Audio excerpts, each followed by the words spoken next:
What's up guys? Okay, good morning and welcome na naman sa ating channel. Kung hindi ka pa nakaka-subscribe, please click the subscribe button and hit the notification bell button para updated po kayo every time na may bago tayong upload na video.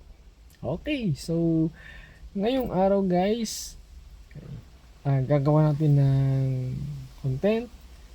Ang tanong na kailan ba ako dapat mag-renew,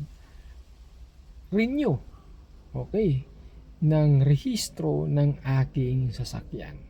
Okay, so eto guys, let's say ito yung plate number ng sasakyan mo. Okay, so yung last digit ng plate number ng sasakyan natin, yun ay tumutukoy sa month kung anong buwan ka dapat mag-renew ng rehistro. Okay.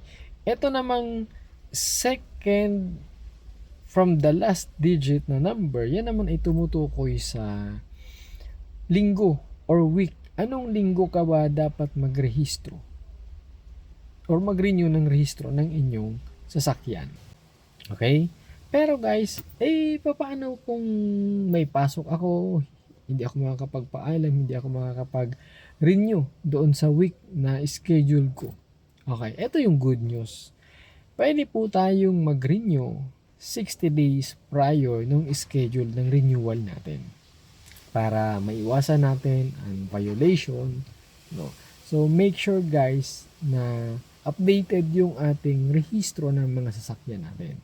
Okay? So para maiwasan natin ang rush, okay? So pwede natin o pwede tayong mag-renew basta within 60 days prior ng schedule po natin. Okay? So, I hope nakatulong po ito sa atin and gagawa natin ng another content kung paano naman, ano yung proseso, ano yung mga document na dapat nating i-prepare or i-secure sa ating paglakad ng pag-renew natin ng ating rehistro ng sasakyan. Okay? So, gagawa natin yan ng next separate na video. Okay, again, kung hindi ka pa nakasubscribe sa ating channel, click mo na yung subscribe button and hit the notification bell button para updated po kayo every time na may bago tayong upload na videos. Okay, so I hope nakatulong and keep safe everyone. Bye-bye!